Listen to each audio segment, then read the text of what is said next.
Porque unha vez máis a educación superior sería única e exclusivamente para os señoritos, para os fillos dos señoritos. E iso se chama loita de clases. E nós temos clarísimo a quen defendemos, ao 99% contra 1% dos privilexiados. Porque os nosos veciños e as nosas veciñas non todo o mundo se pode pagar unha educación privada, ni se pode pagar un comedor escolar, ni se pode pagar un plan Concilia, ni se pode pagar uns libros de textos inasumibles, ni se poden pagar unhas clases de inglés inasumibles. Esa é a realidade.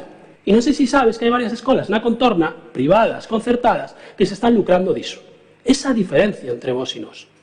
Que vos sempre falades da liberdade, pero falades da liberdade cos cartos de todos e de todas. Iso é o problema.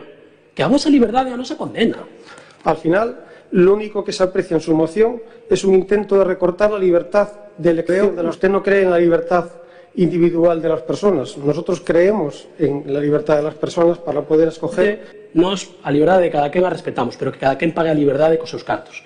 O que non vamos a respetar é que se paguen caprichos privados cos cartos de todos e de todas. E o que non vamos a respetar é que se pague segregación por sexos con cartos públicos. O que non vamos a permitir é que a formación profesional estea en mans de empresas privadas e só teña acceso outra vez os fillos dos señoritos. Sabes por qué? Porque non queremos volver ao pasado.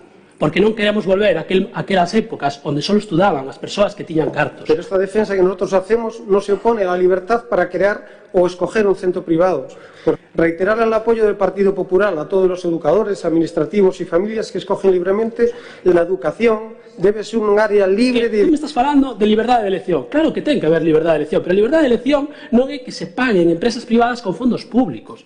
É que hai tres modelos de educación. Educación pública, educación concertada e educación privada. A educación concertada é educación privada pagada con fondos públicos. Eso é o que estamos criticando. Pero non me dá resposta a eso. E non me dá resposta porque ideolóxicamente non o queredes mostrar. Porque sabedes perfectamente que ideolóxicamente a maioría da sociedade non tolera que se pague ese tipo de centros con fondos públicos. Claro que todo o mundo cree na liberdade de decisión. Cada quen que faga cos seus cartos o que considere. Agora ben, financiar con cartos públicos chiringuitos privados, non.